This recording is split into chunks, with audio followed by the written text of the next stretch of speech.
You mentioned teaching preaching, and I'm really excited about your teaching preaching, and I've had the chance and opportunity to teach with you and learn so much as I was watching you and work with students. Well, yeah, and one of the things that I really learned from you was the attention to detail and how you stress to each student.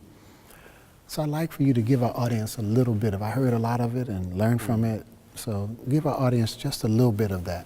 Yeah. I don't think there's any wasted space in the scriptures. I think that every bit of the scripture has preachability or preaching potential. And I like to look for those details. When I went to Fisk University as an undergraduate, the dean of the chapel was a woman named Chestina Mitchell Archibald. And Chestina Mitchell Archibald challenged me while preaching in the chapel. I'll never forget it, I preached the story of the prodigal son.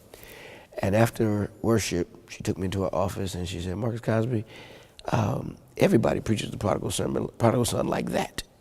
She says, keep turning it, keep turning it, find more in it, keep turning it. And I'll never forget those words. And I think those words have shaped some of my attention to detail.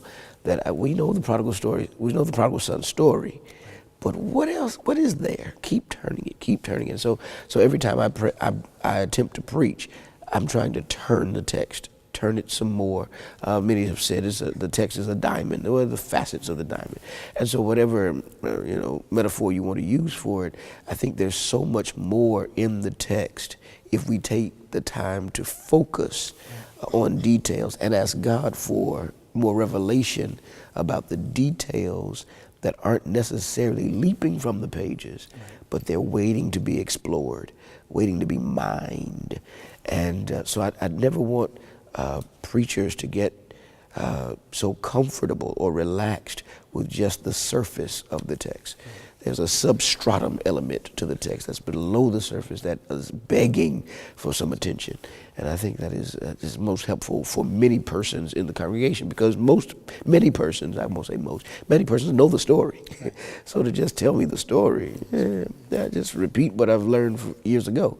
But I think there's always something that the preacher is gifted, I dare say anointed, to find that is not necessarily leaping from the pages. That, and from the moment that people step to that pulpit, as I remember, it's the attention to every detail. What you have on. Oh, absolutely. Yeah. So go ahead. So you see, it's the text, but it's also from the moment. Yeah. So I teach. I stress to preachers that from the moment the preacher walks into the room, the focus, for better or for worse, is on the preacher. The preacher is being watched. The preacher is being noticed. The preacher is being examined, especially if it's a guest preacher. But even the pastor, if the pastor is there every Sunday, the pastor is still being watched, because people are learning how to be a worshiper. People are learning how to be a church person by the people who are sitting in the pulpit. So if the pulpit is sleeping, you'll have a bunch of parishioners sleeping. But I think that we have to be cognizant of the reality that there is that we are always teaching as the preacher. We're always teaching. So how we experience worship, how we worship, whether or not we worship, I think many people can remember watching the preachers who would come in, cross his or her legs, and not be moved by anything until it was time for that preacher to preach. That's right. And that is so deleterious, I think, to the experience of worship, that the preacher is not the focus of worship, but the preacher should be a worshiper. Right. And I think that helps to develop congregations, that helps to develop people even before the preacher ever utters a word. And so I tell people the way you dress is important. I stress you don't have to dress like me. I have a costume, as they call it, that I always wear the same thing when I preach.